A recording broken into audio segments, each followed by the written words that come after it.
สบายดีบรรดาทานจะมาซึบต่อเผยแพร่บทอธิบายประมวลกฎหมายแพ่งซึ่งจะมาลงเลิกในมาตรา118การแยกนิติบุคคลนิติบุคคลใดหนึ่งสามารถแยกออกเป็นหลายนิติบุคคลตามที่ได้กำหนดไว้ในกฎระเบียบของนิติบุคคลนั้น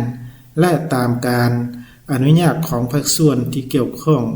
ตัวนี้ถือว่าเป็นเนื้อในของมาตรา118นะแล้วต่อมาจุดประสงค์ของมาตรานี้ก็เพื่อกำหนดให้รู้ว่านิติบุคคลหนึ่งสามารถแยกออกเป็นหลายนิติบุคคลตามกฎระเบียบของนิติบุคคลนั้นและตามการอนุญาตของภาคส่วนที่เกี่ยวข้องของรัฐนะตัวนี้ถือว่าเป็นจุดประสงค์ของมาตรานี้แล้วต่อมาตัวอย่างนะขอได้แยกออกจากบริษัทก็บริษัทขอได้มีกฎระเบียบเป็นของตนเองและได้รับการอนุญาตจากภาคส่วนที่เกี่ยวข้องของรัฐมีความเป็นเอกราชในการดำเนินธุรกิจของตนเองตัวนี้ถือว่าเป็นตัวอย่างฉะนั้นการเผยแพร่มาตรา